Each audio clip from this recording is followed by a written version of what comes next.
27 জুলাই রবিবার থেকে গাজার 3টি এলাকায় প্রতিদিন 10 ঘন্টার যুদ্ধবিরতি কার্যকর করেছে ইসরায়েলের সশস্ত্র বাহিনী IDF। ইসরায়েল বলেছে এতে গাজার ক্ষুধার সমস্যা মেটাতে জাতিসংঘ এবং ত্রাণ সংস্থাগুলো সড়ক পথে নিরাপদে খাবার এবং সহায়তা পাঠাতে পারবে। যুদ্ধবিরতির মধ্যেই একদিনে না খেয়ে থাকা জনিত কারণে গাজায় আরও 14 জনের মৃত্যু হয়েছে। ইসরায়েলি সেনাবাহিনী বলেছে তারা জাতিসংঘ এবং আন্তর্জাতিক সংস্থাগুলোর সঙ্গে আলোচনা করেই যুদ্ধবিরতির সিদ্ধান্ত নিয়েছে।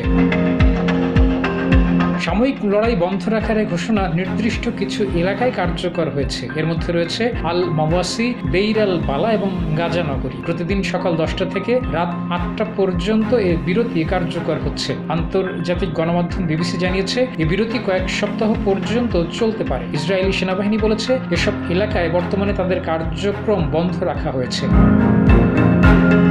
ইসরায়েলি সেনাবাহিনী আরও বলেছে তারা গাজা উপত্যকায় উড়োজাহাজ থেকে ত্রাণ দেওয়া শুরু করেছে। ফিলিস্তিনি বেসামরিক মানুষদের বিরুদ্ধে ক্ষুধাকে অস্ত্র হিসেবে ব্যবহারের অভিযোগও অস্বীকার করেছে ইসরায়েল। ইসরায়েল বলেছে তারা গাজার মধ্যে কিছু নিরাপদ রাস্তা খুলে দিয়েছে যাতে জাতিসংঘ আর ত্রাণ সংস্থাগুলো খাবার আর ওষুধ নিয়ে নিরাপদে যেতে পারে এবং সেগুলো মানুষের মাঝে বিতরণ করতে পারে।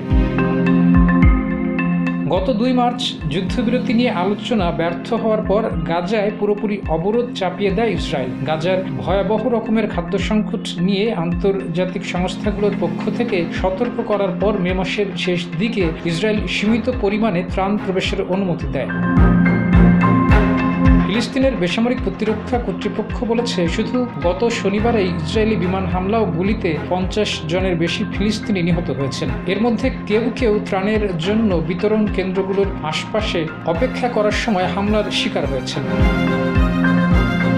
2023 সালের অক্টোবরে ফিলিস্তিনের স্বাধীনতাকামী সশস্ত্র সংগঠন হামাস ইসরায়েলে হামলা চালায়। হামলায় 1219 জনের মৃত্যু হয়। জবাবে সেদিন থেকেই গাজায় পাল্টা হামলা শুরু করে ইসরায়েল। গাজায় ইসরায়েলের হামলায় 59,733 জন ফিলিস্তিনি নিহত হয়েছেন।